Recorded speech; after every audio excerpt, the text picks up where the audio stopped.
ক্ষেপণাস্ত্র হামলা চালিয়ে যুক্তরাষ্ট্র ও ইসরায়েলের যৌথ আক্রমণের পাল্টা জবাব দিচ্ছে ইরান। বিস্ফোরণে কেঁপে উঠছে ইসরায়েল সহ মধ্যপ্রাচ্যের মার্কিন ঘাঁটিগুলো। রিয়াদ, কাতার, কুয়েত, আমিরাত ও বাহরাইনে একের পর এক বিস্ফোরণের শব্দ শোনা যাচ্ছে।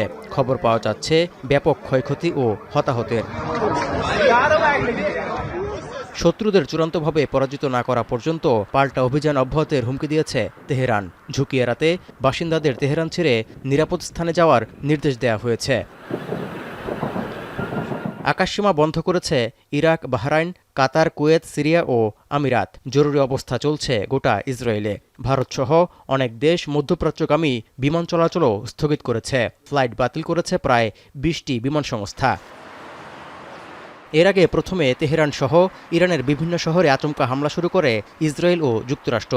এতে দীর্ঘ হচ্ছে হতাহতের তালিকা। তবে খামেনির কার্যালয়ের পাশে বিস্ফোরণ হলেও তিনি নিরাপদ আছেন বলে জানা গেছে। দেশটির প্রেসিডেন্ট, মন্ত্রী ও সামরিক প্রধানদের বাসভবন, প্রতিরক্ষা ও গোয়েন্দা কার্যালয়ও লক্ষ্যবস্তু করা হয়েছে। এরই মধ্যে ইরানের বিরুদ্ধে যুদ্ধের ঘোষণা দিয়ে দেশটির শাসন ব্যবস্থা পতনের ইঙ্গিত দিয়েছেন মার্কিন president Donald Trump. The United States military began major combat operations in Iran. Our objective is to defend the American people by eliminating imminent threats from the Iranian regime. Finally, to the great proud people of Iran, I say tonight that the hour of your freedom is at hand. Stay sheltered, don't leave your home. It's very dangerous outside. Bombs will be dropping everywhere. Cheesy আইসক্রিমের সাথে velvety কেকের মিশ্রণে পোলার red velvet ice cream.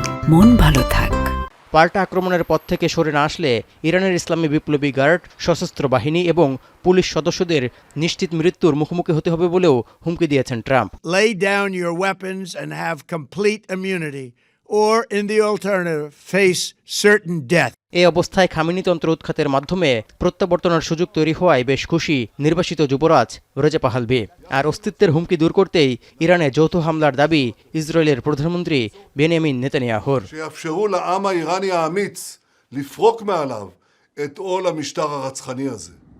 এদিকে পাল্টা হামলার জেরে ইরানসহ মধ্যপ্রাচ্যে থাকা মার্কিন নাগরিক ও কর্মকর্তাদের নিরাপদে থাকার পরামর্শ দিয়েছে হোয়াইট হাউস।